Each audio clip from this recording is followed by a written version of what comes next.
Hello, today I'm going to vlog about climate change and the mass extinction crisis. It's kind of a difficult one, this. I've been putting it off a bit, but here it is. I've made copious notes, which I'll probably end up just reading out some of them. That's the quickest way to get it, but I've got my usual plan. And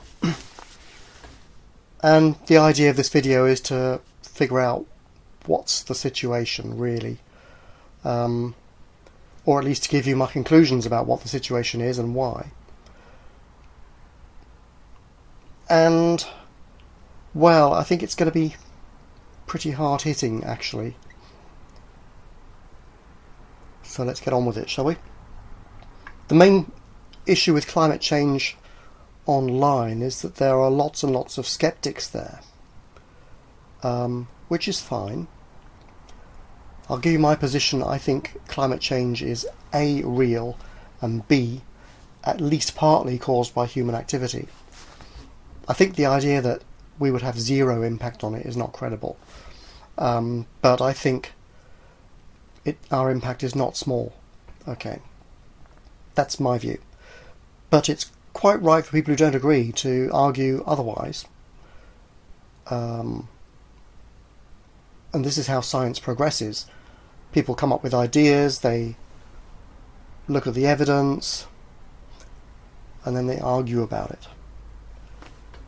One issue we have with the current crisis is we don't really have time for this process to work it out properly. We'll either do something now or it'll be too late, if the majority of the scientists are right. That's my view. And in a way it doesn't really matter whether the current climate change issue is caused by human activity or not, because the climate is changing, whether it's caused by us or not. And if we can adjust that deliberately in our favour, then maybe we should anyway. The mass extinction issue is closely related, of course. So it doesn't really matter for the purposes of this video whether you believe that climate change is caused by humans or not, I think. As long as you accept that there is change happening. Maybe you don't. I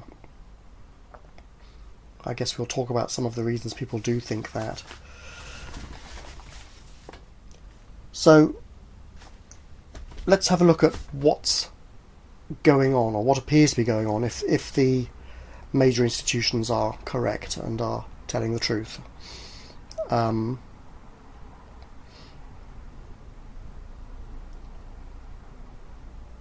Basically, let's see, I'm going to go through these stats that I've written down basically.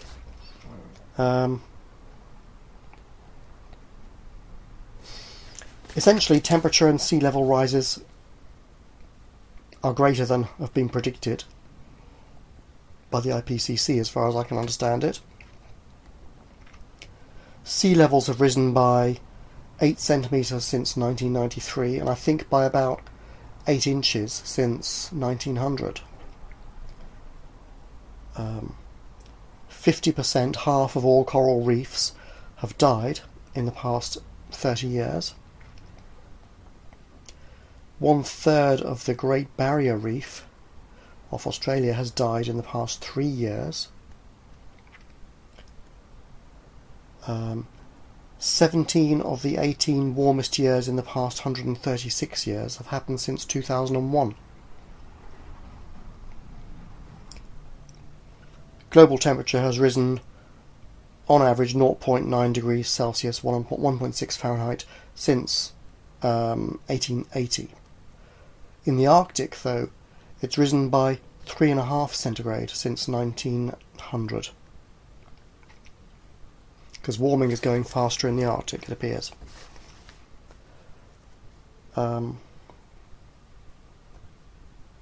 Actually, at one point in 2018, I found temperatures in parts of the Arctic were 20 Celsius, 36 Fahrenheit, above the average for that date.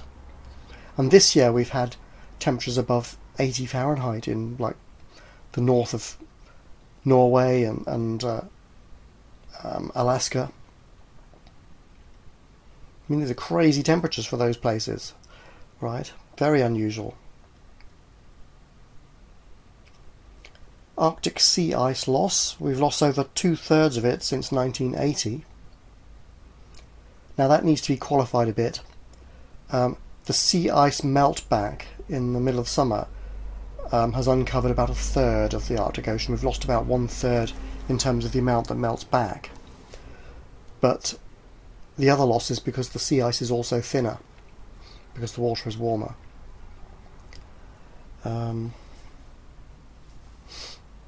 Greenland is losing 280 gigatons of ice per annum since about 2002. It's just gone through a warm spell the last few days where it was losing 40 gigatons per day, which is enough to raise the sea level of the world by about 1/10 of a millimetre.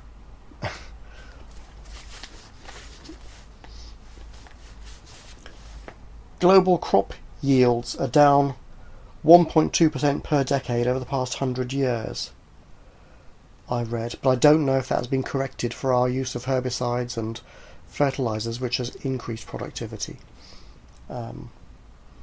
because the current population would not have been sustainable without the agricultural revolution. So I'm not sure how that figure is worked out, but that's what I saw. I presume it's crop yields correcting for actual improvements. So I don't know how reliable it is. Ocean acidification has increased from absorbed CO2. I don't have numbers for this, but it means that the small plants and whatnot that live in the ocean that fish feed on don't like this acidic environment, so there's not so many of them, so there's less food for fish, and we can expect fishery production yield to halve by 2100. We can expect an increase in mosquito and tick-borne viruses because they love the warmer temperatures. There was also a prediction that by 2100, I think this is part of the IPCC stuff, Chinese rice yield will be down by 36%, wheat down 18%, corn 45%. By 2080, it's expected that India will lose between 6 and 25% of its wheat production. Because as the climate changes, the agricultural areas become less suitable for the current crops. You get more droughts, it's too hot or it's too windy or something, they don't like it. So what's good agricultural land at the moment is likely to turn into not so good agricultural land, basically, because the climate is not so amenable for the particular crops we're growing. About half of all plants and animals in areas of maximum biodiversity are at risk of extinction. Currently, about 200 species are going extinct per day. I can remember as a child I used to think it was terrible that the dodo became extinct and we would never see it again as a live creature. But now we're losing 200 a day. It's absolutely crazy.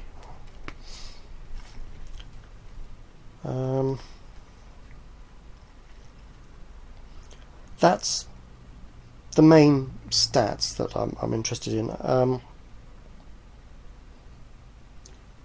We will say that carbon dioxide emissions are continuing at about 37 gigatons per annum. To stay within the 2C budget that the IPCC recommends, we only have 270 gigatons of emission left, which is 8 years worth or so. But actually many scientists believe we've already emitted enough and have locked in enough to raise temperatures to by about 5 Celsius anyway. And we must actually remove carbon dioxide from the atmosphere, and fast.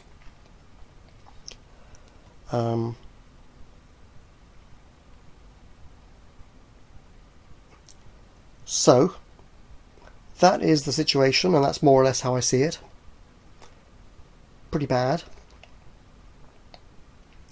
But these figures actually imply something else, because when the IPCC announced that we have 12 years left to save the world, as it were, to save our civilization, actually, their forecast was made on a linear basis. That is, the idea that the things that the temperature change would carry on increasing in a more or less straight line. However, the sea ice lost and increases in methane in the atmosphere are above the predicted levels. And people may be a bit sceptical about that. I'll come back to it briefly. But what it implies is that actually feedback mechanisms are in place, and it's starting to actually run away from us. We know that at some point there will be a switch to a runaway greenhouse effect.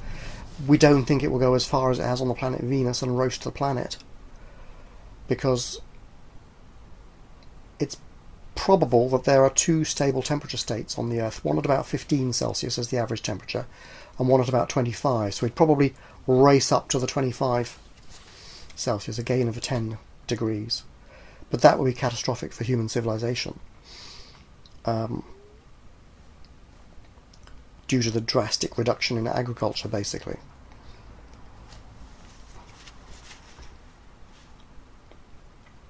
We would not be able to feed everybody.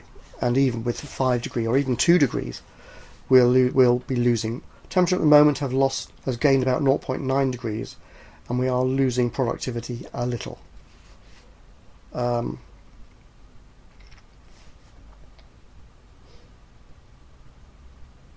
So, when you look at, say, snow cover, when you look at the figures, NASA, for example, tells us that snow cover in the spring is down. They're not talking about the summer and the autumn. I think snow cover is greater in the summer and the autumn at the moment, but it's less in the spring. And the problem with it is really that it's melting more quickly.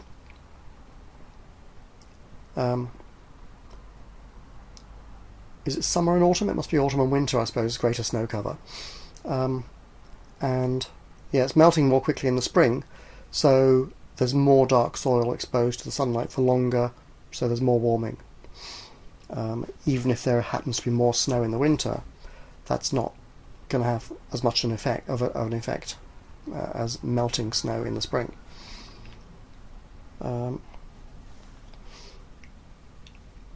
I haven't talked about methane. Methane, at the turn of the century, about 2000 or so, was rising at about 0.5 part per billion per annum in the atmosphere.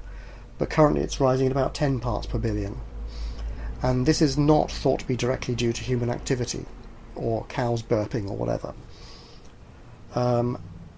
So the guess is that it's coming from thawing permafrost, which is letting methane out, because it's locked in there, of decaying plant life. It releases methane. So as the permafrost thaws up in the north, in Siberia, Canada, places like that, the decay begins to continue and methane gets released. Similarly, especially in shallow waters around, say, the north of Russia, methane hydrates are trapped under the ocean floor, and the shallow seas will warm up a bit and that stuff will melt too and start releasing methane. We don't know how much or how quickly, but a lot is coming from somewhere at the moment. And methane is a much, much more powerful greenhouse gas than is carbon dioxide. But it is not under our control. Carbon dioxide, at least in principle, is. And I suppose in principle there may be technological methods to remove methane from the atmosphere. But we're in no position to do it. It's the same actually with carbon dioxide. There are methods to remove it, but it's not practical. More stats. Humans and their livestock account for 70% of the mass of all mammals on the planet. 75% of the mass of all birds on the planet are broiler chickens.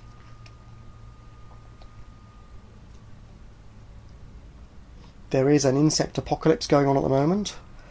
If you live in Britain, you might have noticed that there's hardly any wasps around this year, what the Americans call yellow jackets. I've seen about 2, and one of those was dead. But this is the peak season coming on now, and where are they? I don't like them, but I'm guessing there's nothing for them to feed on, and that's why we're not seeing many. Deforestation. The Amazon is being deforested at a rate of 3 football fields worth per minute.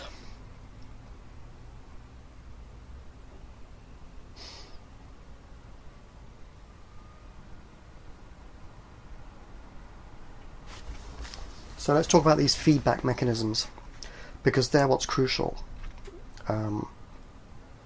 We might have 10 or 11 or 12 years left if things are going according to the linear prediction. But if feedback mechanisms are already starting to kick in, we're in trouble, because those are not under our control at all. So the Arctic ice melt. It's melted back so far that about 1/3 of the Arctic Ocean is now being exposed during the summer. So instead of reflecting light because it's covered in ice, it's now absorbing light. And that is about the equivalent of warming of about 1/4 of our carbon dioxide emissions over the past 30 years, just on its own. So we could cut our carbon dioxide emissions by 1/4, and it's cancelled out already. If all of the sea ice melts in the summer, the warming will be worth about half of our carbon dioxide emissions over the past 30 years.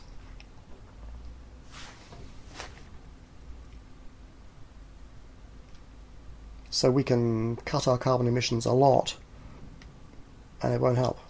It's still running away. And as I say, methane is running away as well. Slowly at the moment, but methane is a much more powerful greenhouse gas. Water vapour is actually the most powerful. And of course with the warming you'll get more cloud and stuff. But water vapour isn't so much of a problem, because when it reaches a certain level it rains out again. So excess water vapour tends to disappear from the atmosphere within weeks at the most. Whereas methane and carbon dioxide, they last for years.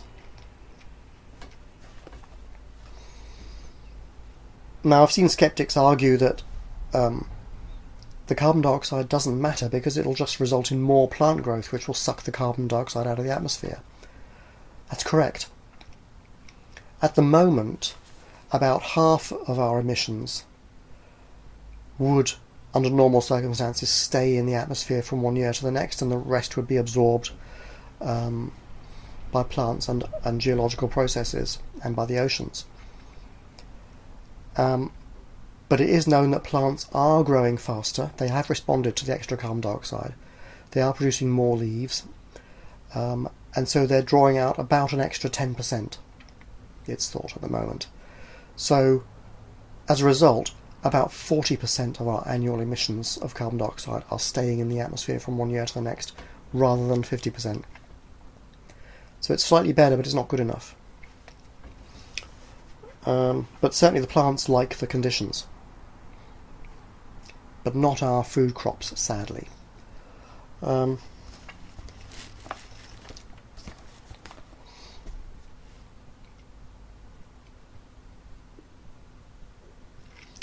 So, what does it mean if it runs away? It means the amount of agricultural land that's available for use to grow the crops we grow at the moment is going to reduce. We're not going to be able to feed the people we've got. Now, overpopulation, we know, is obviously the issue ultimately, or part of the issue, and it was projected that with education and vaccination so that more children survive and people decide to have fewer children because their children are going to be around to support them when they're older, which is the situation in much of the world,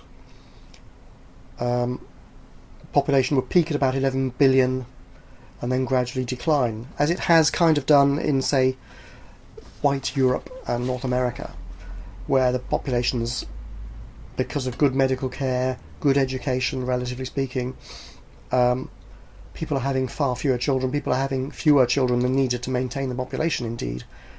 And the idea was to spread that to the rest of the world. Get people well fed, get people well educated, population would start to decline.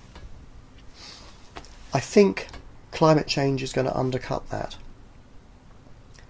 It looks like agricultural production is going to fall dramatically, probably soon, if these feedback effects really are kicking in now, much sooner than expected. But it was never known exactly when they would kick in, but it was known that something would happen at some point. If they kick in, we can expect to be unable to feed even the current population very soon. And we do expect that all of the main agricultural areas of the world are going to experience droughts at some point within the next 10 years. So they're going to be, and that's going to increase.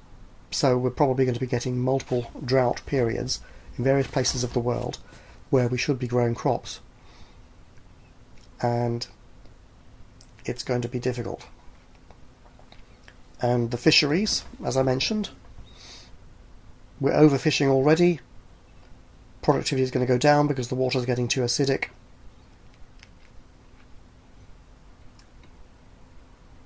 Probably we in the wealthy countries will get by. But in the poorer countries, there's going to be famine, there's going to be war over limited resources of food and water. There's going to be disease. And they're going to be more intractable.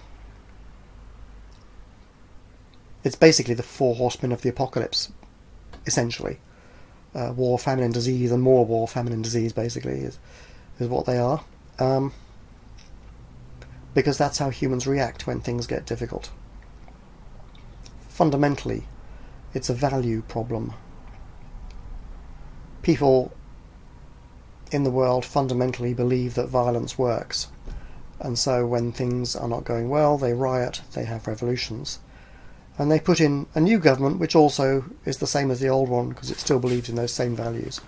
And they may, by force, fix or do something about the current situation, but in the long run nothing changes.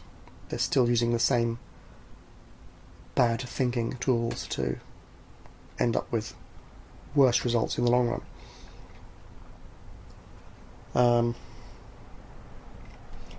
But I think if there's going to be mass starvation, it's going to cause huge problems, mass migration, wars to stop it, or wars to seize land, etc., etc. And that in itself, of course, will destroy agriculture. You need stability. You need supplies of water, irrigation, fertilizer, and all the rest of it. And so soldiers going around and burning all the crops of their enemies is not going to help. And if it turns nuclear, of course, we're all done for. The great filter approaches in our generation, in this generation anyway. There are things we can try and do to mitigate it. We have carbon dioxide removal tools, but it's not feasible because it looks like we would need to increase the current carbon removal capacity by 20 million times in the next 3 years. It's not going to happen. It's just not going to happen. We can do seagrass planting. That can absorb a lot of carbon dioxide. And there are methods of holistic grazing which can store 8 tons of carbon per hectare in grasses. And no-till agriculture can store another 2 tons of carbon in the soil. So there are methods of changing agriculture, but rolling that out across the planet quickly, when it hasn't actually been fully tested yet, it's not going to happen either, is it? It might happen a bit, But as far as I know, experiments are still going on these things, and experiments take years, because you have to make sure that it's really doing what you expect and there's no bad side effects and so on. But we don't have time for it. We're probably just going to have to do it and hope for the best, and take the consequences and fix them as we go. Basically firefighting, essentially, because there's no time to do the proper science. Genetic engineering, well, unfortunately, some very important experiments were destroyed by activists against GMO foods. And we don't have 20 years to do those experiments again to produce the disease-resistant crops and the drought-resistant crops. Some experiments are continuing and may help, but some information has been lost, and we're not going to be able to do it, fix it in time, and millions of people will die because of what happened.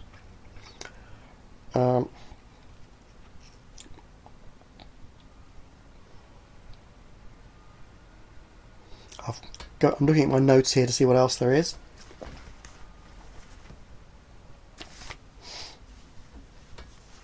Basically, the news is far from good. If we thought we had 10 or 12 years or something left, we don't. It's already, in my view, too late. We can take mitigation measures, and we should. You know, I stick my tin of beans or whatever in the recycle bin, but I can look out of my window in London, and at any one time I can see 13 planes in the sky, churning out a year's supply of my carbon footprint in a day, right? Each of them. And this is replicated all over the world. It's ridiculous.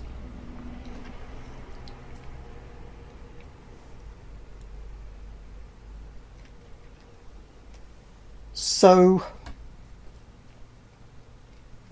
how do we react to this? Most people, I think, are going to react with anger, hopelessness, despair, even depression.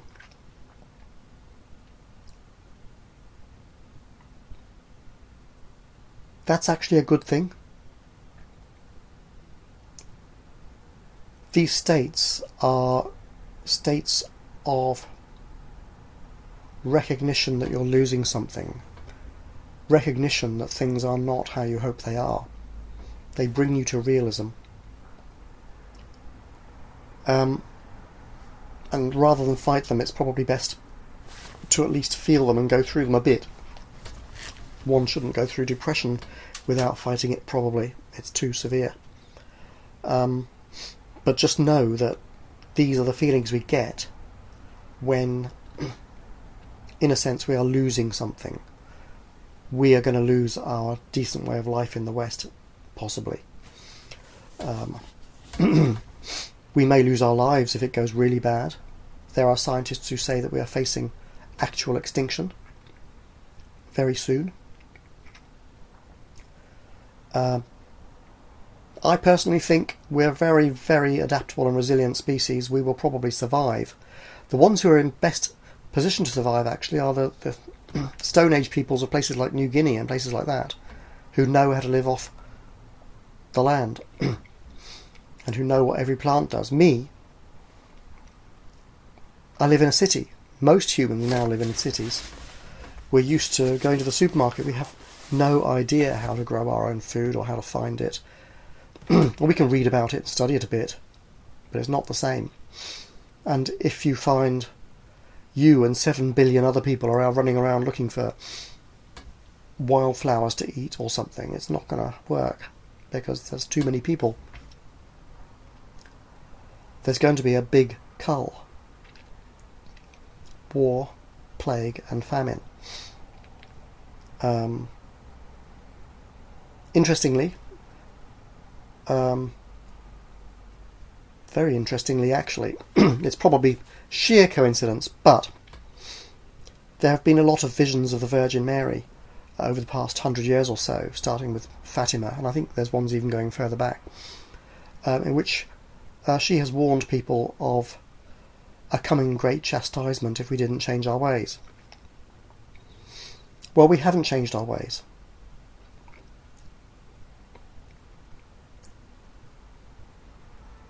Just saying.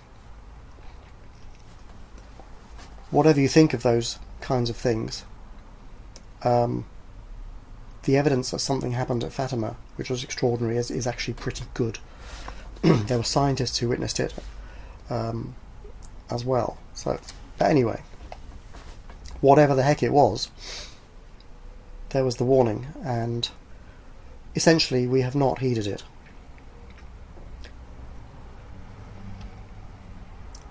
Nevertheless, whatever the reality of that is, we're in the situation, and we're just about driving ourselves off the cliff. And with those feedback mechanisms, we are just losing our grip. We're just about to lose control. This year, next year, the year after that, it's going to be too late at some point, very soon. It probably is too late already, because frankly it's politically impossible to make the changes necessary. You need the bulk of the population on your side as a politician if you're going to make drastic changes and reduce people's standard of living dramatically and change the whole basis of the economy dramatically. That's not going to happen. Your ordinary citizen is not going to really care about this issue in a serious way until there's no food on their plate. And then, as I say, they'll just riot and cause destruction and put in place another government which is just as bad, ultimately.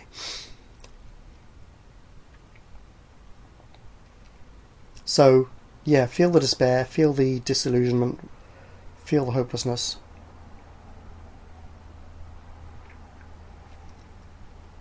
Accept it. And only then, when those feelings have been processed properly, would you be able to think realistically. You see, there are lots and lots of forms of denial.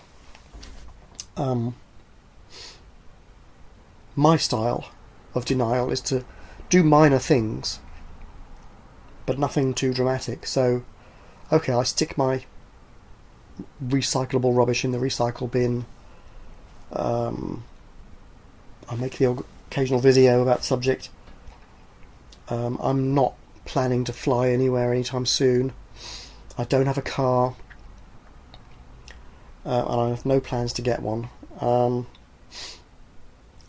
If I do need some vehicle, I'll probably get a moped or something with a fairly low carbon footprint, if I can.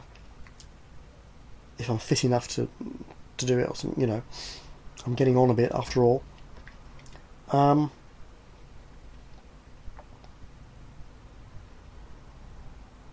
So that's my form of denial. In a way, I should be getting out there and knocking on doors and saying, we've got to do something. I should be getting myself arrested like the Extinction Rebellion people, but I don't want to lose my job. It's all too tough. So that's my kind of denial, and probably most people are doing something like that. We know the problem is absolutely serious, and we can't bring ourselves to really deal with it.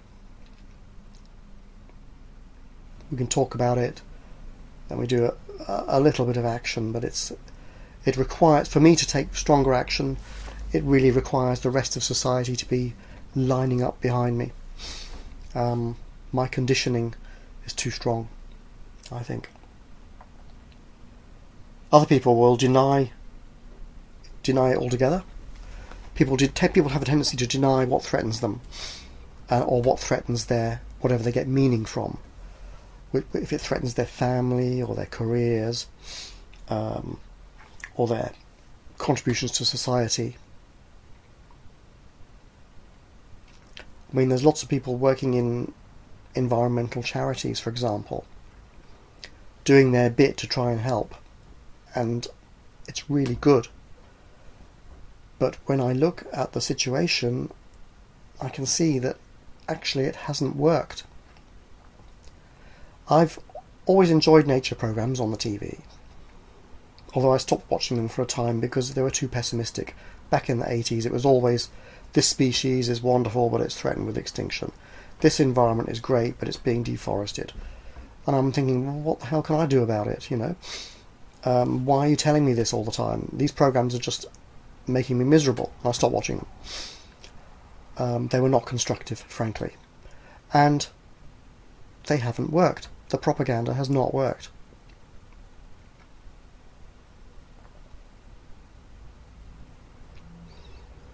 Something like half of all the carbon dioxide emissions of humanity have actually happened in the last 30 years as well. Those programs have so not worked, and the environmental charity work has so not worked. We are being driven off the edge of a cliff by our need to feed ourselves and our greedy instincts. And that is what we haven't changed, despite superstitious warnings and common sense. And even sensible warnings from people like the Club of Rome, who warned about the limits to growth back in the 60s. No, we've done effectively nothing, or very little, not enough. Our time has come. Another form of denial, which is used a lot in business, is to think that gradual change, things can be implemented gradually to improve the situation, and sustainability development can be implemented. If we had 100 years or 50 years to do it, yes, but we don't. We probably have 3 to 10 years at best.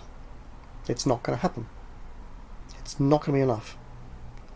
Like the Paris Accord and the Kyoto Agreement, it's way too little, way too late. We actually should have started on it 50 years ago. To try and do it now would be a catastrophe for our economy, so it's not going to happen. Therefore we'll have a catastrophe anyway, but not one that we've implemented deliberately. So what exactly can we do about it? Cut our carbon, yeah. All of us should try and cut our carbon footprints as much as we can and do recycling and all this business. But as I say, it's not really working, but we're trapped in the system. We literally can't get out of it without essentially making ourselves homeless. And that isn't going to do much. If everybody did that, we'd end up with a famine and we'd all die anyway. That would help the planet, but it wouldn't help us. Become a prepper. If you live in a big continent like the USA or Canada, yeah, you can get yourself a gun, you can shoot everybody, and you can hide out in the woods somewhere. It's big enough. In Britain, there's nowhere to hide out. There's nowhere to go. When the time comes, millions of people could be heading for the same one hill in the Lake District, looking for a dandelion to eat or something. It ain't going to work in Europe.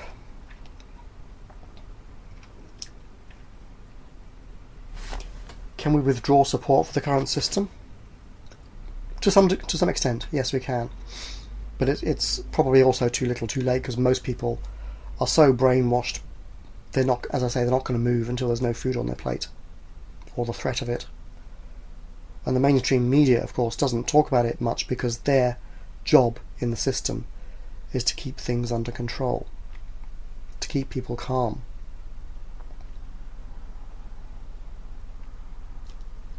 And uneducated. So when it comes, a lot of people are going to be very surprised and very angry and very upset. And there's a very big chance of a lot of chaos. And groups roaming around, raiding houses for food. And stuff like that.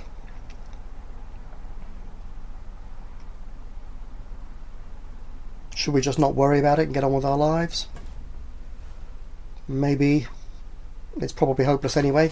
All we can do is hope that the powers that be get on with it. I don't think they will until it's too late, and it's already too late. They may move a bit when things really start to happen visibly. Should we achieve enlightenment and change the earth by changing ourselves first? Yes, we should. But right now we're hitting a crisis, and it can take years for people to get into the enlightened state or even understand it. And again, most people are so far away from it. That it's a long, slow process, and we don't have a lot of time.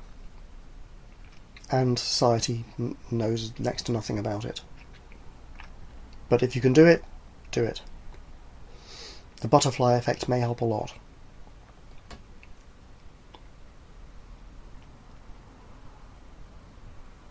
But we do need to, having gone through the despair, understand that it is our letting go of a system of beliefs, a standard of living, letting go of some types of factories, some types of production, some types of food, some types of places to live, like coastal regions as the sea level rises.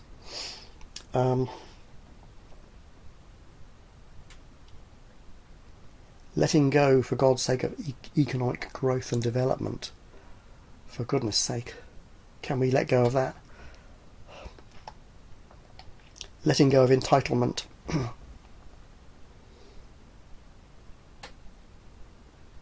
We're not entitled to anything, really. Not anymore, anyway.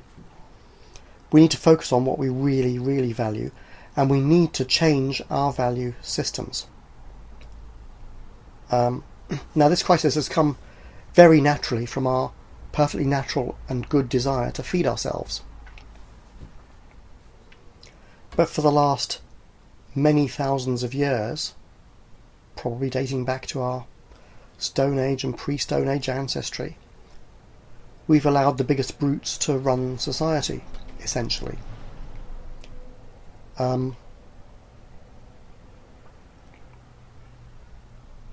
And even today, we essentially allow the worst kinds of people to implement the common good. We know historically that they have not cared about the common good at all. They've cared about their own good. And that's why there is a 1% that owns half of the world's wealth. Still. But we have invented a system called capitalism, which, to be fair, has been extremely efficient, and it's definitely the most efficient system we know. And it's driving us right off the cliff. And when you look at it, capitalism and variants on it, like some forms of socialism, Soviet socialism, for example, Chinese socialism, for example, when you look at it from a little bit above, you can see how absolutely insane it is. Because capitalism is a system which essentially expects the worst kind of people working from the worst kinds of motives to produce a good outcome for everybody.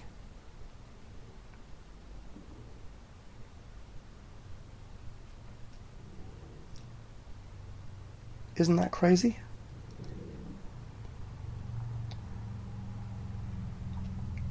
And of course it's the elite that have taught us this system and have implemented it and are still running the planet into the ground with it, and who probably can't stop.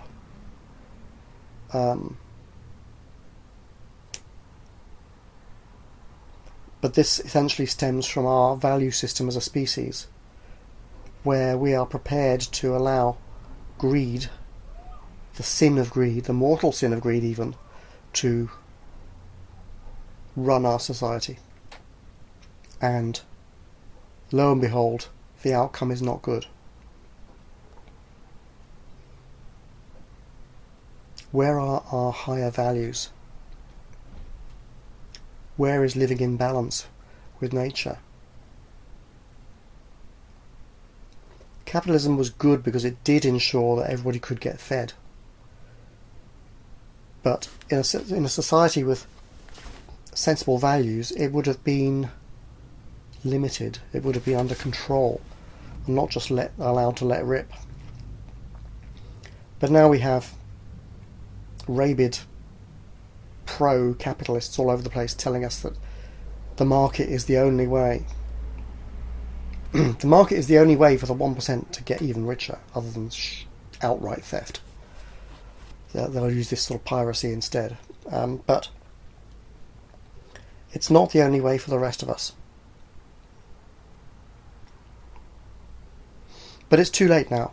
There's going to be a disaster. And when we are rebuilding,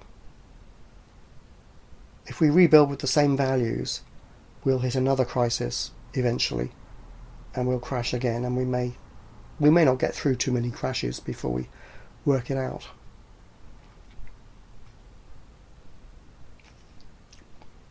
But fundamentally it comes down, I think, to our value system, and enlightenment and positive social values are where we need to focus for the long run. In the short run, all we can do is try to adapt to the changes that are going to be forced upon us by our overweening greed and stupidity, basically.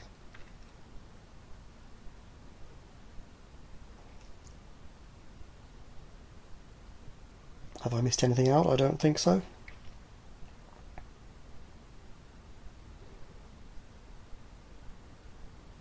So go through the feelings, despair, so that your thinking becomes clarified after that. And then with equanimity, begin the adaptation process. Bye for now.